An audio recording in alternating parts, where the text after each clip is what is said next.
Alors, on va continuer notre enseignement sur les clés à l'intimité avec Dieu. Expérimenter ou faire l'expérience de son cœur par sa voix.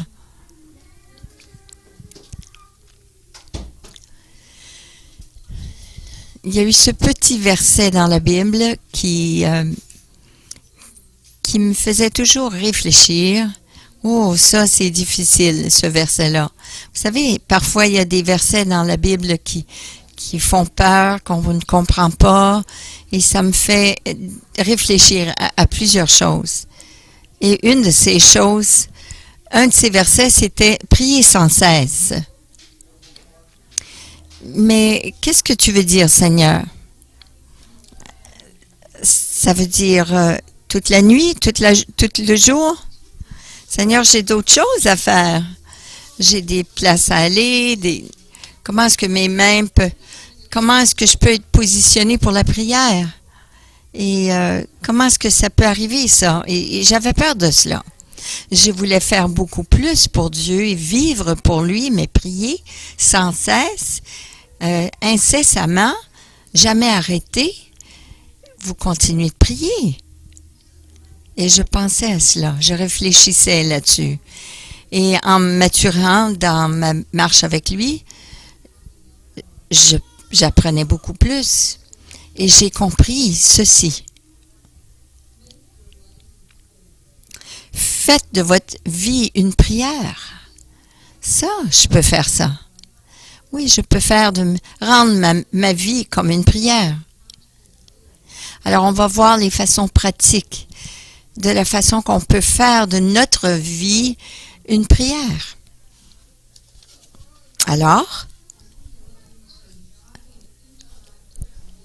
nous allons regarder ce que c'est d'avoir une relation interactive avec le Père en poursuivant sa présence, en rencontrant sa présence, en ayant une connexion avec sa présence et en étant conseillé par sa présence. Alors, on va regarder ce terme. Qu'est-ce que ça veut dire d'avoir une relation interactive? Ça veut dire d'interagir l'un avec l'autre, de se connecter les uns aux autres.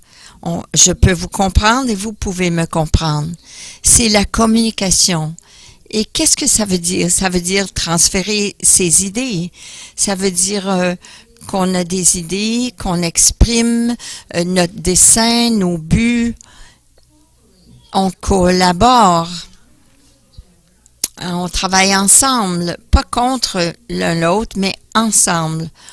On travaille ensemble. C'est comme un réseau. On s'associe ensemble. Lorsqu'une personne parle de vous, il parle aussi de moi, parce que nous sommes en association les uns avec les autres.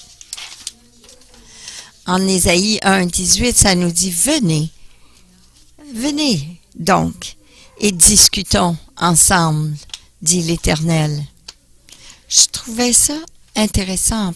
Dieu est intéressé à discuter avec moi. Alors, le fait que le Seigneur dit « raisonnons ou discutons ensemble », ça nous donne un indice que nous pouvons et nous sommes capables d'interagir avec lui sur une base personnelle. Alors, qu'est-ce que ça veut dire de raisonner avec lui, de discuter avec lui? J'allais au travers de la Bible lorsque je suis venue au Seigneur, je faisais des études bibliques et il y avait des versets à ce moment-là que je disais, je suis pas trop sûre si je crois à ça. Je suis plus intéressée à ce que moi je vois les choses, mais c'est pas comme ça que je vois ces choses-là.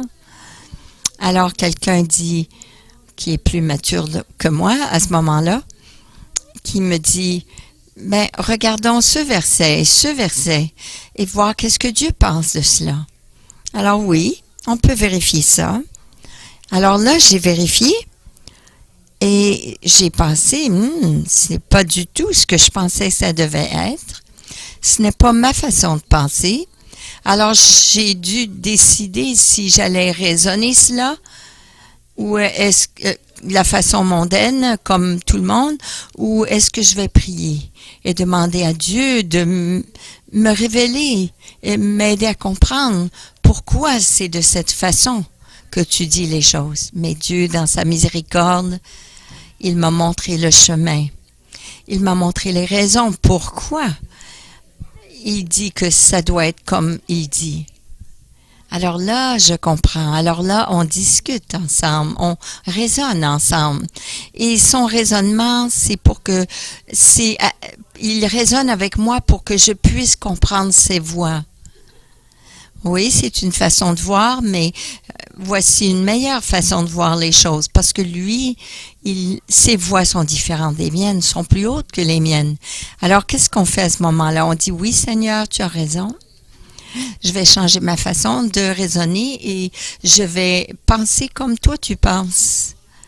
C'est pour cela que Dieu veut qu'on raisonne ensemble. Alors, afin d'avoir une interaction avec lui, son intention, c'est de aplanir nos sentiers, de nous guider pour que nos pensées soient comme les siennes. Vous savez, lorsqu'on pense à la vie de Jésus, il avait une relation interactive avec son Père afin de connaître le cœur de son Père. Et qu'importe était la situation dans laquelle Jésus était, il savait quel était le cœur et la pensée de son Père. Alors, tous ces défis que Jésus a dû vivre, si quelqu'un crachait sur moi, par exemple, et me fessait, me frappait, je les prendrais en main, c'est sûr. Moi, je sais que moi, je ferais ça, mais Jésus ne ferait pas ça. Et ce n'est pas ce que Dieu nous appelle à faire. Alors, Dieu change nos pensées, change nos cœurs, et nous tournons la joue. Alors, Jésus n'était pas changé. Il faisait qu'est-ce que Dieu lui disait. Son Père. Et son Père disait par rapport à lui qu'il était fier de lui. Alors, cette interaction entre le Père et le Fils donnait cette puissance à Jésus de vivre et d'agir dans tous les domaines de sa vie. Il faisait des choses pour plaire à son Père. Il allait à la montagne, il allait prier, il allait rencontrer son Père dans le jardin de Gethsémane. Et vous savez, comme il marchait dans les villes et il vivait sa vie, même en rencontrant le Père, il donnait des paroles de vie aux gens autour de lui, les gens qu'il rencontrait. Il exprimait le cœur du Père. Alors Jésus a dit, je vous dis en vérité, je vous le dis. Le Fils ne peut rien faire de lui-même, sinon ce qu'il voit le Père accomplir. Tout ce que le Père fait, le Fils aussi le fait pareillement. Le Fils fait donc les mêmes œuvres que son Père. Alors vous savez, afin que Jésus ait entendu et avoir vu ce que le Père faisait, et il devait avoir une relation avec son Père. Une relation d'obéissance et de sacrifice. Vous vous rappelez, lorsqu'il est avec ses amis, Marie, Marthe et Lazare, il était dans une autre ville, et là, il a su que Lazare était mourant. Et là, on lui demandait de venir. C'était quoi sa réaction? Il a dit, j'ai quelques jours ici, j'ai des choses à faire ici. Et c'est ses meilleurs amis. Un de vos meilleurs amis est malade. Qu'est-ce que vous allez faire? Vous allez aller prier pour votre ami, lui imposer les mains. Mais Jésus, ce n'est pas ça qu'il a dit. Il a dit, non, j'ai des choses, je vais venir dans quelques jours. Comment est-ce qu'il pouvait savoir cela et être sûr que lorsqu'il arrive à Béthanie, qu'il soit capable d'aider son ami? Comment est-ce qu'il pouvait savoir cela? Mais son interaction avec son père, il savait que lorsqu'il arriverait pour voir Lazare, Lazare serait mort. Mais Père allait faire quelque chose. Il savait cela dans son cœur. Alors il a pu ressusciter Lazare à la vie. C'est sa connexion avec son Père. Qu'est-ce qui serait arrivé si il avait laissé tout de côté et il serait allé tout de suite à Béthanie pour voir Lazare? Peut-être on n'aurait pas vu ce miracle. Peut-être autre chose serait arrivé. On ne sait pas. Mais Jésus n'a pas été au-devant de son Père ni du Saint-Esprit. Il a fait exactement ce qu'on lui a dit. Ça, c'est l'obéissance. C'est le sacrifice. Alors, on voit que Jésus, ce qu'il faisait, il vivait selon les 2 plus grands commandements. C'était d'aimer le Seigneur, ton Dieu, de tout ton cœur, toute ton âme, toute ta pensée, et tu aimeras ton prochain comme toi-même.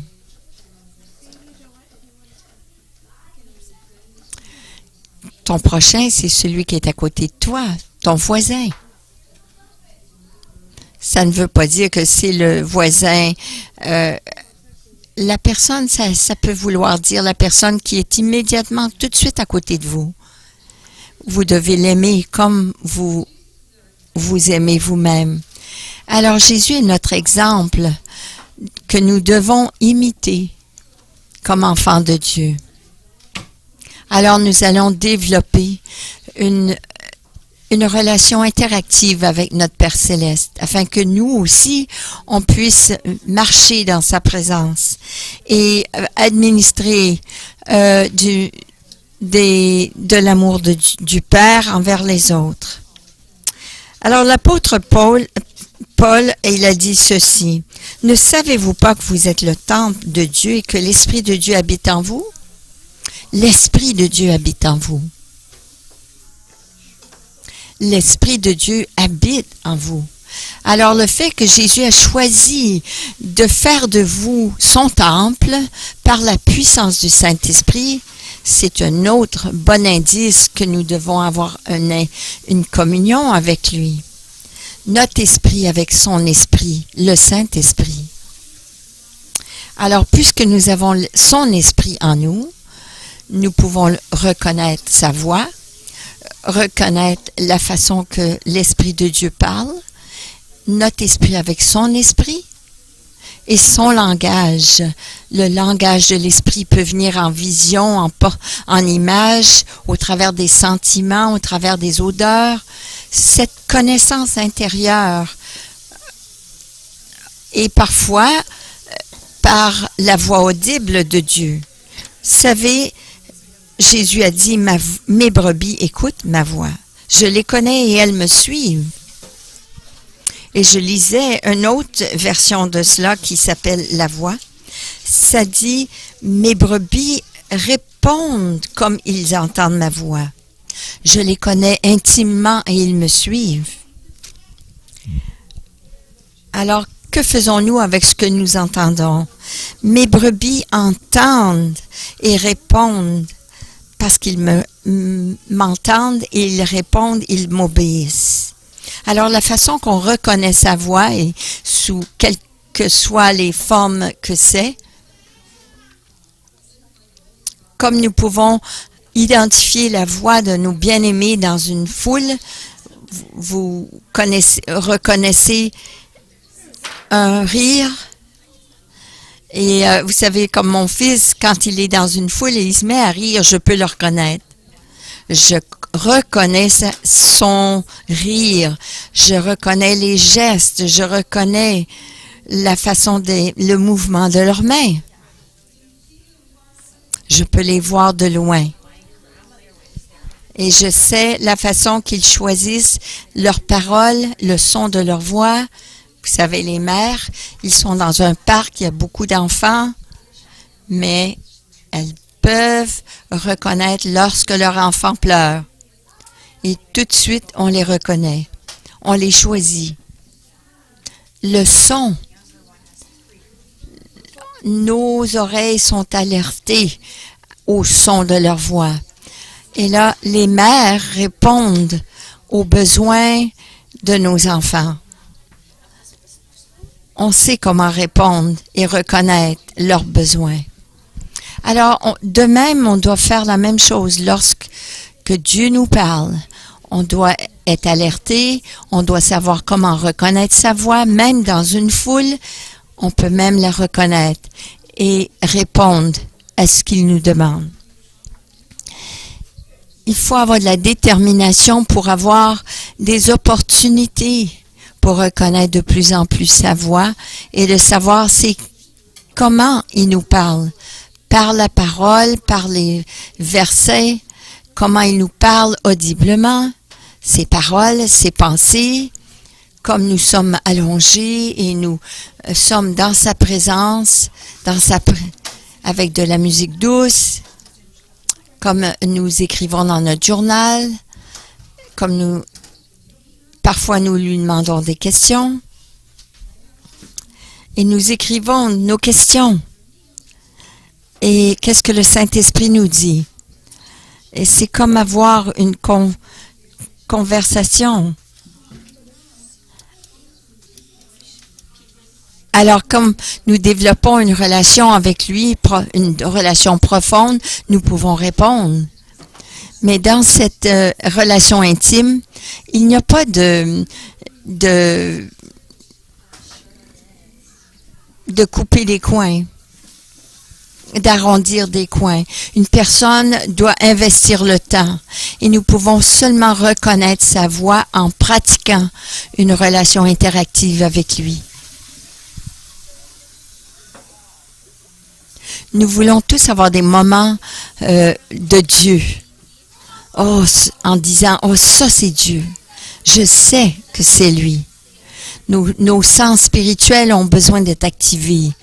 Prêts à répondre et de dire, oui Seigneur, tu veux que j'aille prier pour cette personne? Tout de suite. Vous savez ce qui est intéressant? Il y a beaucoup de choses intéressantes, mais les bergers, lorsqu'ils rassemblent leurs brebis, ils les gardent toujours en mouvement avec un son. Et le son peut être leur voix, en disant « Hey, va par là !» Ou ça peut être un sifflet. Et comment ils sifflent le sifflet, combien de fois ils sifflent le soufflet, quel ton ils utilisent. Les brebis, ils entendent ce son et ils suivent. Ils vont là où le berger leur dit. Et souvent, ce qui arrive, c'est que le berger marche en arrière et les brebis marchent en avant. Et puis là, le berger dit les actions et les brebis entendent. C'est intéressant. Intéressant aussi de savoir que les brebis, ils nomment, ils leur donnent des noms. Ils peuvent avoir 100 brebis. Et toutes leurs brebis sont dans une... ensemble. Mais ils peuvent l'appeler Joe. Joe! Merci, Joe. Et Joe, tout d'un coup, prend attention. Et là, il vient vers le berger.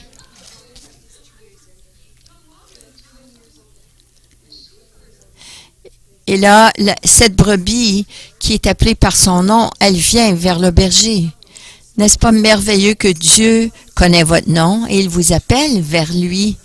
Alors vous pouvez continuer d'aller de l'avant vers les desseins de Dieu, vers les plans de Dieu. Vivre une vie, un style de vie qui est rempli de puissance et qui vit cette vie sécure. Qu'est-ce que le Père dit de vous? Sécurisé en qui le Père dit que Jésus est, son identité.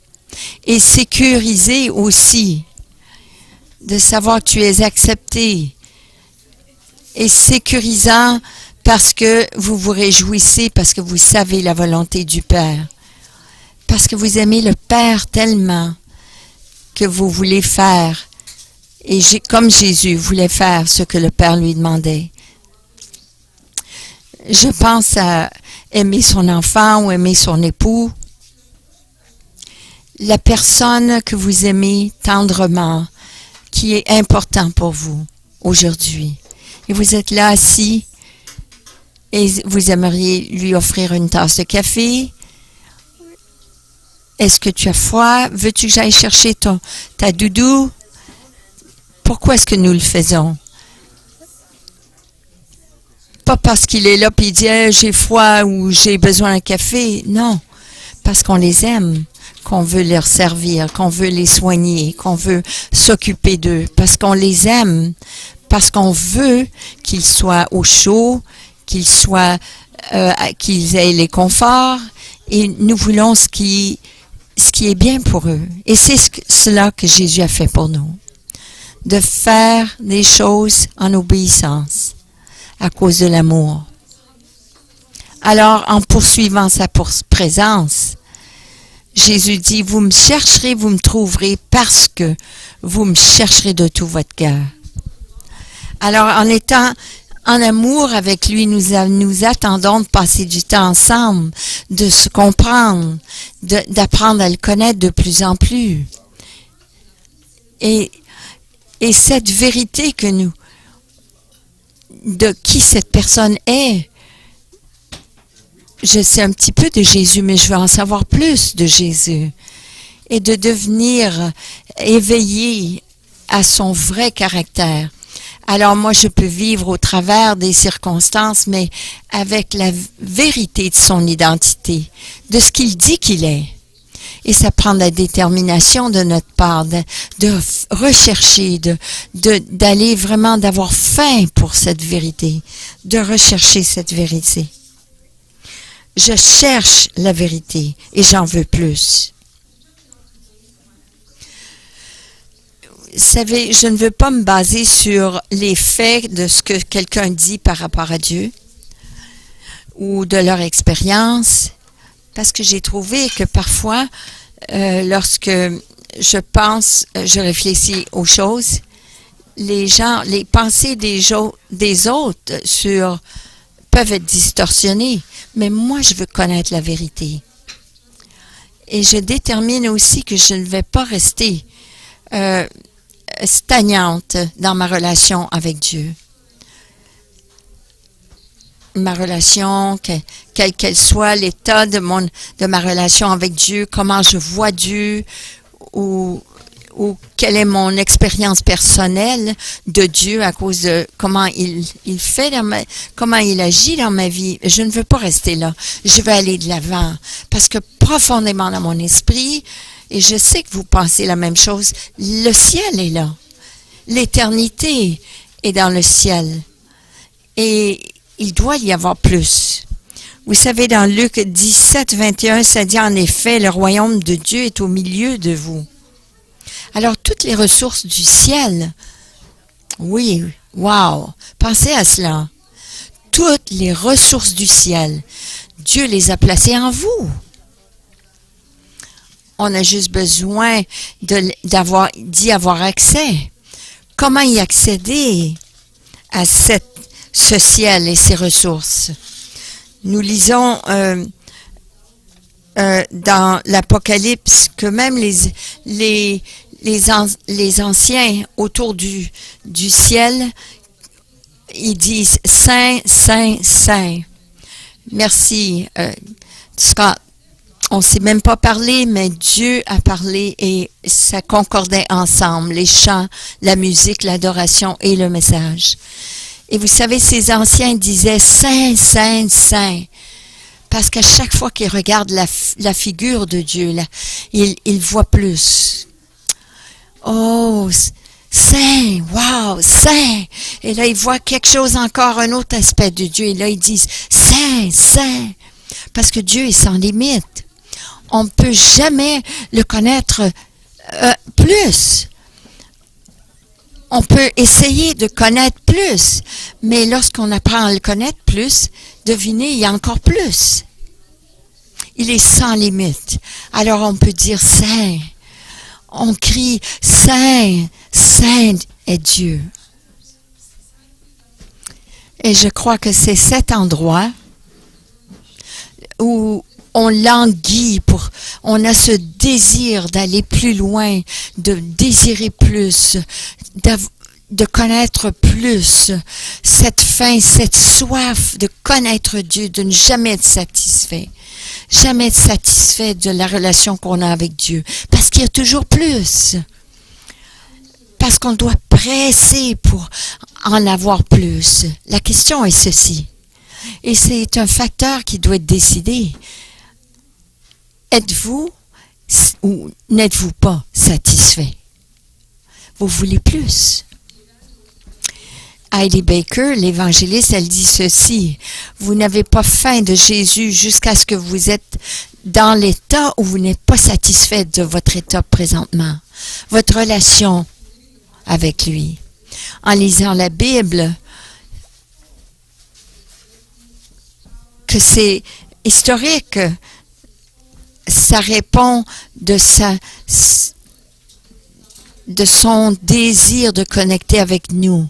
Dieu, celui qu'il aime. Et Dieu dit ceci. Il dit, en effet, le Dieu qui a ordonné que la lumière brille du sein des ténèbres, ça dit que Dieu, ce Dieu-là, il a tellement, tellement aimé le monde qu'il a envoyé son Fils pour payer la pénalité du péché afin qu'on vive notre éternité avec Dieu. Qu'on puisse expérimenter sa plénitude, sa présence. Il a toujours voulu cette relation avec nous. Et ça, c'était son but pour envoyer son Fils Jésus, parce qu'il voulait qu'on ait une relation intime ensemble. Il veut qu'on ait une relation d'amour ensemble. Nous voyons la gloire de Dieu dans la face de Jésus. Jésus est la réflexion de l'amour de Dieu. Car le Dieu, ça nous dit en effet, le Dieu qui a ordonné la lumière brille du sein des ténèbres, a aussi fait briller sa lumière dans notre cœur pour faire resplendir la connaissance de la gloire de Dieu dans la personne de Jésus-Christ. Comme c'est révélé dans la figure du Fils de Dieu, le Messie. On lit des versets sur Jésus et on lit aussi par rapport à notre héritage. On dit qu'en Jésus, au travers de Jésus, par Jésus, ça nous parle de ce que nous avons. Nous avons cela en nous, cette éternité, lorsque nous permettons que cette vérité soit en nous. Nous venons à connaître Dieu plus profondément et nous venons à connaître ses vérités. Et ces vérités deviennent le périmètre de cette vérité. Alors, on peut mettre des bornes, comme une petite barrière autour de ces vérités, afin qu'on sache qu'on n'est pas déçu, qu'on n'est pas trompé. Alors, nous avons une connaissance de qui Dieu est. Et là, nous permettons aucun mensonge d'entrée, car nous avons une vérité et nous laissons les mensonges et nous les remplaçons par la vérité. Alors, comme je vous dis, sur mon voyage, sur mon chemin de connaître Dieu, j'ai compris que cette vérité, j'ai retiré les mensonges et j'ai mis la vérité de Dieu, de sa parole, de Dieu. Et c'est devenu ces nouvelles bornes que j'ai utilisées. Alors, on doit vivre notre vie selon la vérité de qui Dieu est et non ce que nous pensons de Dieu. Alors, on peut vivre notre vie, une vie expérimentée, la vérité de ce que c'est d'être un enfant de Dieu, la vérité de vivre une vie, de vivre un équilibre de qui Dieu est, pendant qu'on continue d'expérimenter sa présence. Ça, c'est une théologie bien équilibrée. Une théologie équilibrée pendant qu'on s'attend au Saint-Esprit de nous révéler la vérité, de nous donner des stratégies créatives, une théologie solide qui est joint avec des expériences de la présence manifeste de Dieu. Et ça nous permet de vivre une vie intime et de joie avec lui, en le connaissant intimement. Alors, comme nous pressons pour le connaître davantage, on doit vérifier notre motivation. Quelle sorte de motivation nous avons pour entrer dans la présence de Dieu? Alors, pensons à cela. Sommes-nous en amour avec lui? Ou sommes-nous en amour avec ce qu'il peut faire pour nous? Sommes-nous en étonnement devant lui, ou est-ce que nous allons pour la chair de poule de sa présence? Mais c'est quoi notre motivation? C'est quoi notre intention? Et si nous n'avons pas la chair de poule, est-ce que c'est parce que nous pensons que la présence de Dieu n'est pas là? Malheureusement, si nous n'avons pas la bonne motivation, nous pouvons aller d'une expérience à l'autre, d'une conférence à l'autre, et faire de Dieu ces expériences. Et non de ce que Dieu est. J'aime bien la manifestation de la présence de Dieu. J'aime ça quand Dieu démontre sa puissance et sa présence dans les conférences. J'aime tout cela. Je l'aime. Je l'aime plus. Beaucoup plus que cela, par contre. Je vais l'aimer, même si je ne ressens pas des choses. C'est lui que j'aime.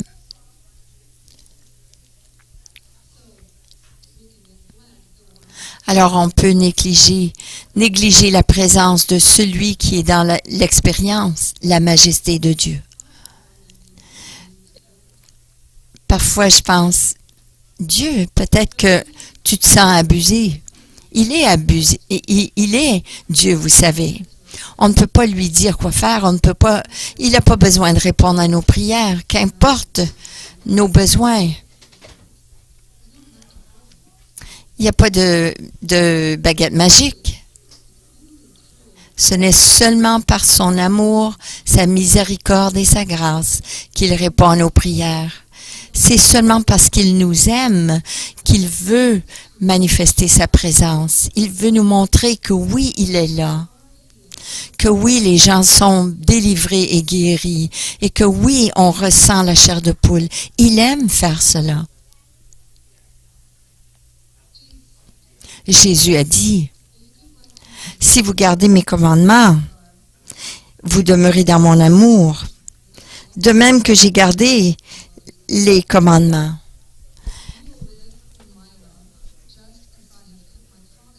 Vous demeurez,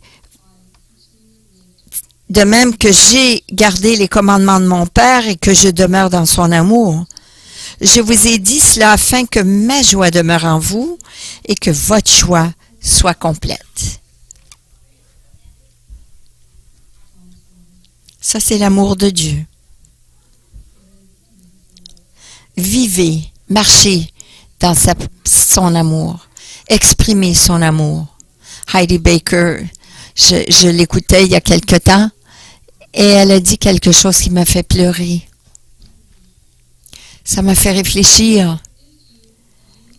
Si vous abusez de Jésus, le Saint-Esprit ou Dieu le Père pour faire un miracle, si vous l'utilisez pour une promotion de soi sans avoir une relation avec lui, alors vous laissez Jésus seul. C'est comme la prostitution, vous savez. Si vous essayez d'être intime avec lui afin d'être fructueux, c'est comme la prostitution. Ah oh! Et ça m'a fait pleurer. Et ça m'a fait pleurer. Oh Dieu, je veux que ma motivation soit pure. Juste parce que je t'aime. Je t'aime. Et Dieu veut tellement une relation avec nous. Il veut qu'on connecte, qu'on interagit ensemble. Et tout le reste, ça sort, ça coule de lui en nous, vers les autres. comme nous interagissons avec lui. Cette connexion avec lui, avec sa présence, nous donne cette joie. Parce que nous savons que tout le reste, Dieu va s'en occuper. Et comme nous réjouissons de sa présence, Dieu coule au travers de nous. Parce que nous l'aimons. Et parce qu'il nous aime, son amour coule au travers de nous. Alors on voit les gens guéris. Nous avons l'occasion de prophétiser, de donner une parole de connaissance ou une parole d'encouragement, de faire des miracles créatifs ou de ressusciter les morts. Nous venons à aimer nos ennemis. Pourquoi? Pourquoi? Parce que c'est au travers de lui que nous vivons, que nous bougeons, que nous vivons. C'est au travers de lui. Comme nous passons du temps intime avec lui, une relation intime avec lui, on devient plus alerte à un moment que Dieu nous demande de faire quelque chose. Mais je crois aussi encore plus important, c'est qu'on devient éveillé à son intention envers nous. Nous-mêmes, on peut recevoir la guérison du cœur, du corps et de l'âme. Crée en moi, Seigneur. Crée en moi un cœur pur. Renouvelle en moi un esprit bien disposé. Oui, Seigneur, donne-moi des désirs saints, des pensées pures, prêts à te plaire. C'est ce que Dieu veut qu'on fasse. Par son travail de sanctification qu'il a réussi, qu'il a fait au travers de la croix.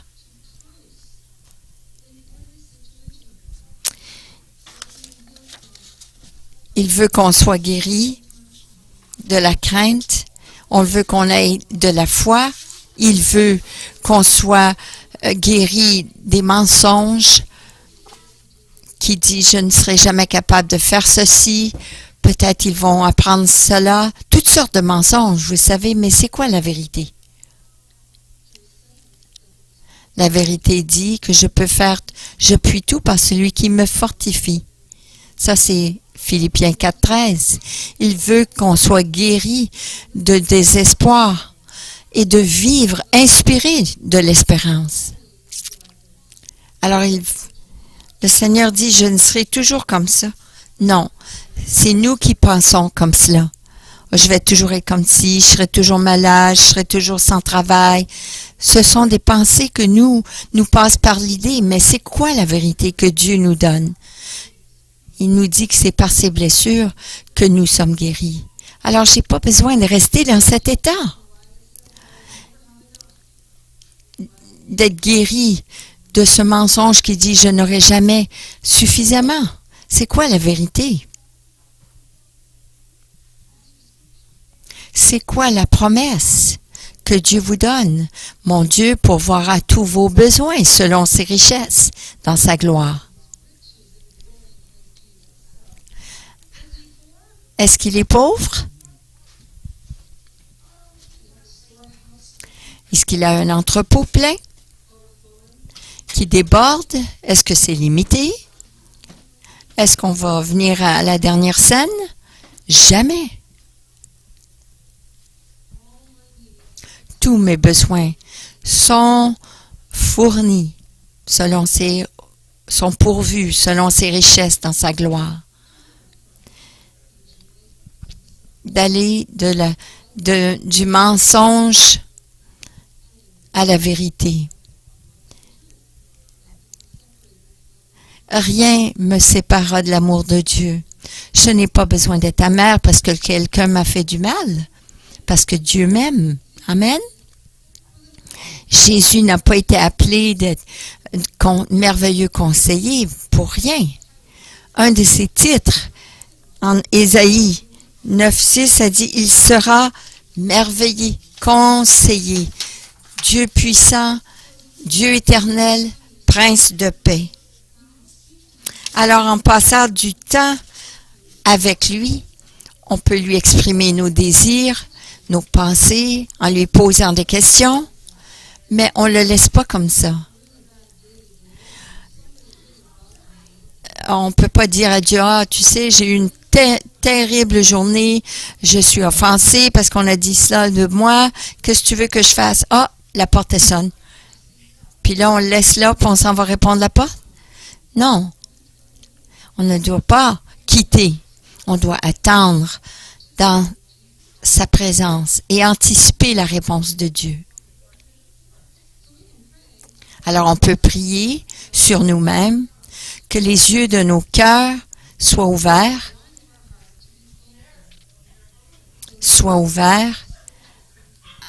afin qu'on ait nos sens spirituels éveillés. Alors, prions ceci ensemble. Je prie que le Dieu de notre Seigneur Jésus-Christ, le Père de gloire, vous donne un esprit de sagesse et de révélation qui vous le fasse connaître au travers d'une intimité avec lui. Je prie qu'il illumine les yeux de votre cœur pour que vous sachiez quelle est l'espérance qui s'attache à son appel. Quelle est la richesse de son glorieux héritage au milieu des saints.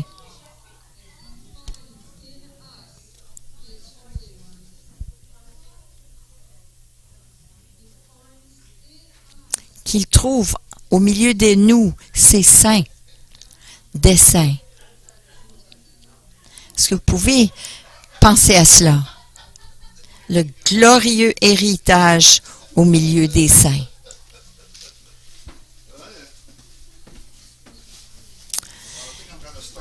Il faut que notre esprit soit ouvert, nos yeux spirituels soient ouverts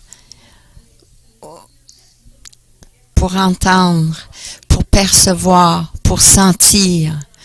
Vous savez, on peut avoir une vision dirigée par le Saint-Esprit de ce que Dieu veut que nous, on ait des réponses pour nous, pour les autres, pour entendre les pensées instantanées de Dieu au travers de nous.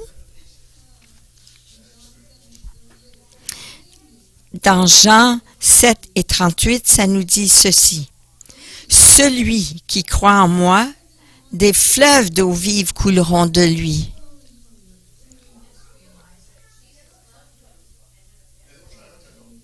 Voilà des pensées de Dieu, spontanées. Je suis sûre que vous en avez eu. Et vous dites, non, j'en ai pas eu. Je suis sûre, je vais vous montrer. Vous êtes sur l'autobus, sur votre bicycle ou dans la voiture, puis là, tout d'un coup, vous avez une idée spontanée. Tout d'un coup, elle vient à votre idée. Puis là, vous commencez à penser à cette personne. Puis vous pensez, oh, je dois prier pour cette personne. Ça vient d'être une idée, une pensée spontanée de Dieu. Là, qu'est-ce que vous allez faire? Vous avez entendu, vous avez vu, et là, qu'est-ce que vous allez faire? Une action. C'est une pensée spontanée.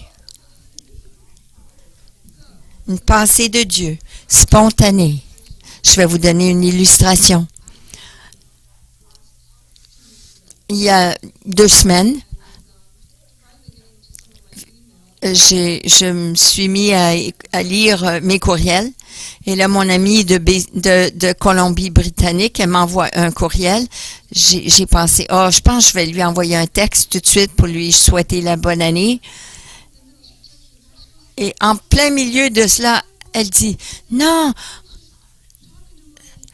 je viens de parler à mon mari pour dire, oh, je pense que je vais l'appeler tout de suite. Et puis, il y a eu une connexion, vous comprenez, on était sur la même longueur d'onde. C'est pour vous montrer qu'on est connectés. Et spontanément, Dieu nous donne ses pensées pour qu'on prie l'une pour l'autre. Il y a Mark Verkler, et celui qui a écrit Communion, intimité avec Dieu, communion avec Dieu.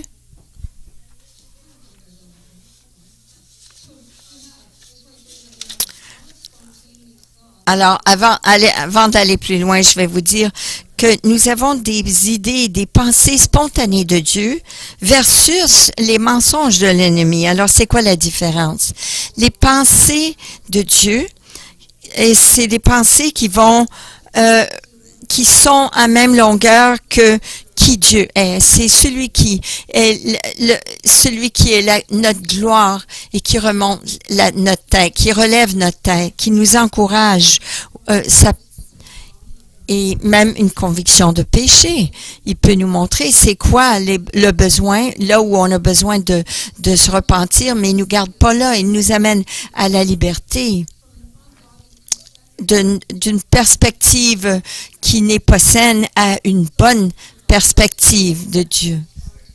Alors, pensons à un mensonge spontané de l'ennemi. Alors, les pensées qui vont avec cela, qui s'enlignent avec le mensonge de l'ennemi. Il est celui qui trompe. Il aime tuer, égorger et détruire, voler. Alors, il n'est pas là pour nous donner une conviction. Il pointe à ton passé et à la honte, à la condamnation, qu'il n'y a pas de porte de sortie. Tu ne peux pas faire ça. Tu te rappelles ce qui est arrivé la dernière fois? On s'est mis à rire de toi? On s'est moqué de toi? Non, parce que je peux faire puis tout par celui qui me fortifie. Ah, tu dis que tu es une chrétienne. Mais si les gens savaient ce que tu as fait quand tu étais jeune.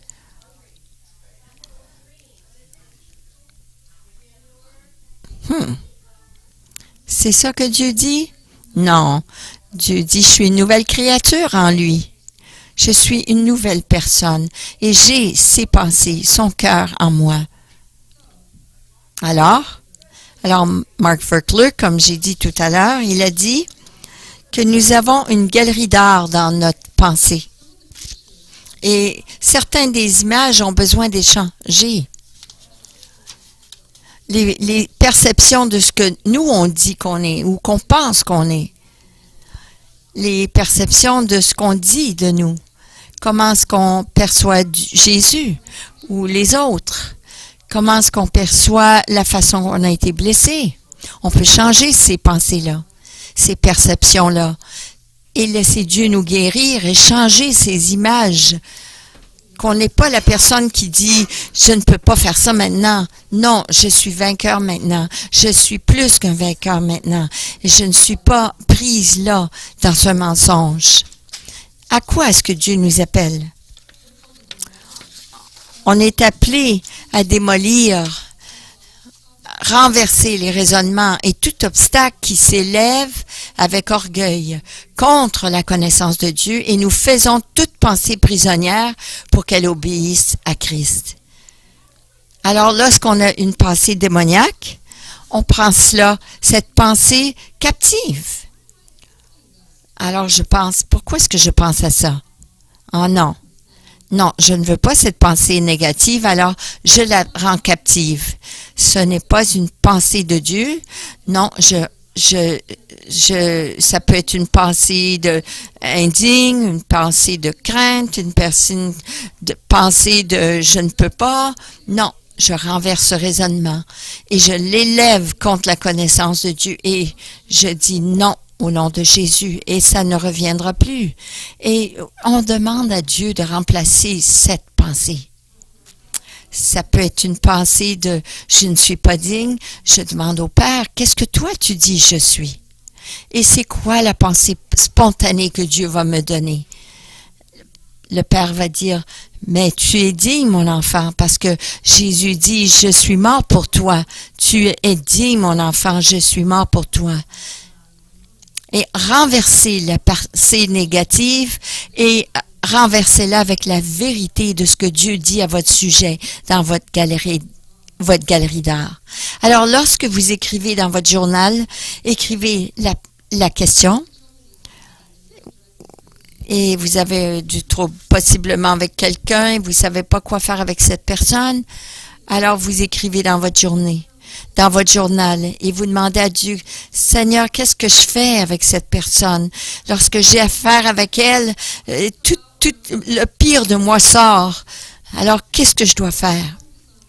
Alors là, on enlève nos yeux de cette personne et vous êtes hanté par ces pensées-là, mais je vous demande d'enlever vos pensées et vos yeux de cette situation. Et là, vous fixez vos yeux sur Jésus. Alors, on fixe nos yeux spirituels sur lui. Alors, lorsque je dis, de quoi a l'air votre chambre? Vous savez où est la position de votre lit, là où vous avez laissé votre linge sale, là où est la lampe, le bureau. Et lorsque je dis, essayez de penser à Jésus, vous pouvez aussi le voir dans une histoire biblique. Vous pouvez remplacer la personne à qui il parle, comme la femme qui était au puits et qu'elle lui demande de l'eau. Et Jésus lui demande pour un verre d'eau. Alors, pourquoi être cette personne qui est là dans sa présence? Visualisez que c'est Jésus qui vous parle. Et posez vos questions, et écrivez-les. Et là, écrivez ce que vous ressentez, Jésus est en train de vous dire. On a 5 sens. On a des sens spirituels aussi.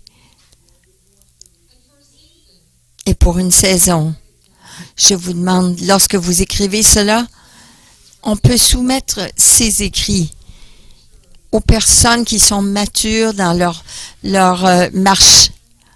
Est-ce que c'est quelque chose pour savoir si c'est quelque chose que Dieu dirait?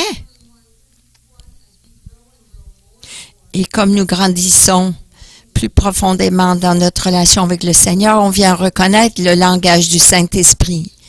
Et on le base toujours sur la fondation de ce que Dieu dit il est. Et voilà, oui, c'est comme ça Dieu nous parle. Vous savez, c'est comme ça Dieu veut interagir avec nous. Une façon, un aller-retour. Oui, il veut qu'on parle, pas à sens unique, mais face à face.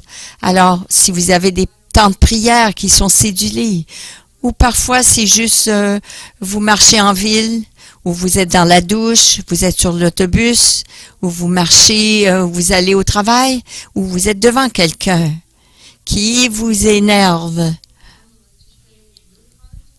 Et c'est quelqu'un qui est vraiment difficile à aimer. Et comme nous regardons cette personne, on peut demander à Dieu, comment tu vois cette personne, et attendre sa réponse. Avec les yeux de votre cœur. Et là, vous demandez, Seigneur, qu'est-ce que tu veux que je leur dise?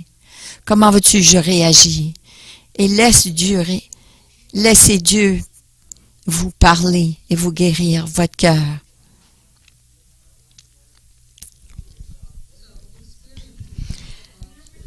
Alors, expérimentez le cœur de Dieu au travers de sa voix, poursuivre sa présence, rencontrer sa présence, se connecter avec sa présence et être conseillé par sa présence.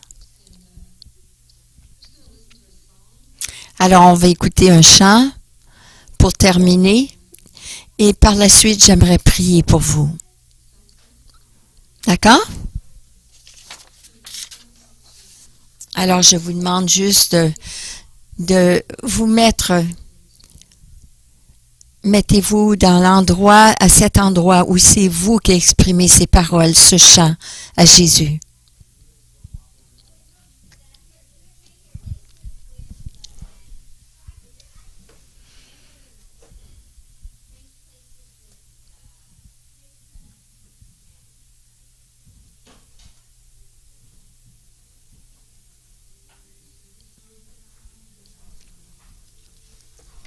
On nous dit que parfois on gagne, parfois on en perd, parfois on en gagne. Et maintenant, je suis en train de perdre.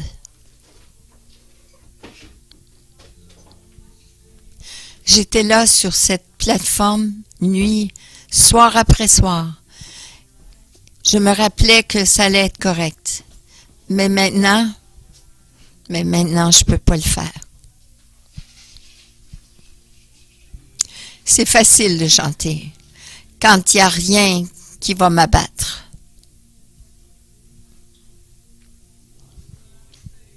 Qu'est-ce que je vais dire quand on me met devant le feu? Mais je sais que tu es capable. Je sais que tu peux le faire. Me sauver du feu par ta main puissante. Même si tu ne le fais pas, mon espérance est en toi seul. Il dit, ça prend seulement un petit peu de foi pour bouger les montagnes.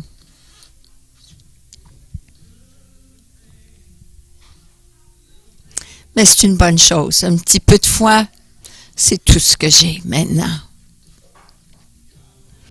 Alors, Dieu, quand tu choisis de laisser les montagnes bouger, donne-moi la force de chanter que tout est bien avec mon âme.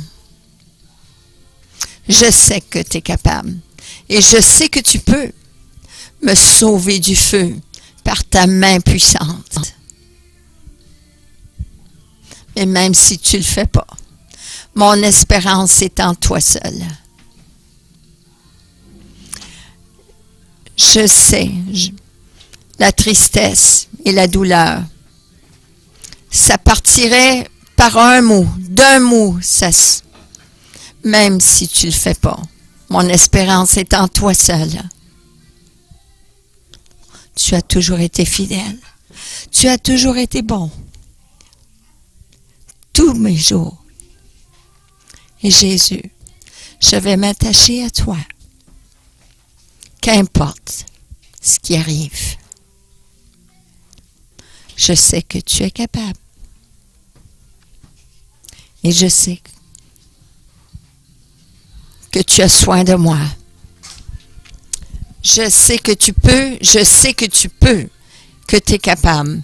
Au travers de ce feu que je passe, mais même si tu ne le fais pas, mon espérance est en toi. Je sais la tristesse, je sais la douleur qui ne va pas, qui ne s'éloigne pas de moi. Mais si tu dis qu'un mot, Seigneur, même si tu ne le fais pas, mon espérance sera en toi seul.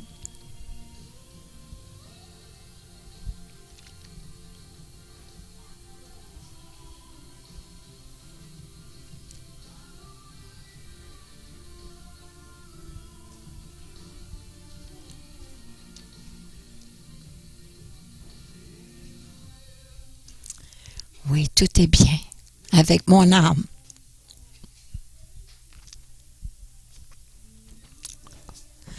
Tout est bien. Tout est bien avec mon âme.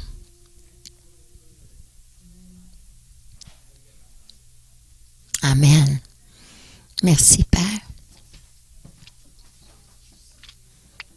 Je vous demanderai de vous lever.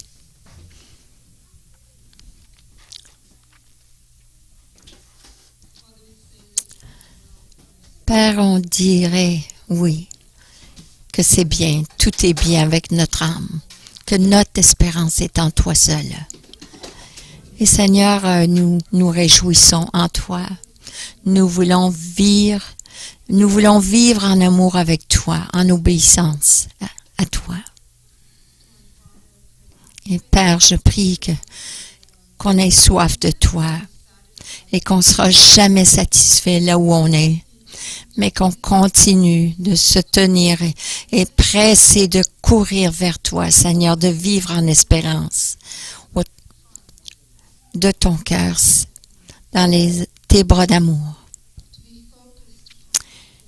D'avoir les yeux fixés sur ta figure, Seigneur, en écoutant à tes pieds, Seigneur, écouter les paroles de ton cœur, te permettant de nous transformer et d'être tout ce que tu nous appelles à être, afin que nous reflétions cette paix, sachant que tu prends soin de nos besoins, tous nos besoins. Nous te remercions, Père, et nous te remercions pour cette présence manifeste, comme nous te poursuivons, et ta gloire, Seigneur, de toucher ceux, Seigneur, qui ne te connaissent pas, qu'afin qu'eux aussi aient une espérance en toi, qu'ils se réjouissent, Seigneur, en toi et qu'ils connaissent ton amour.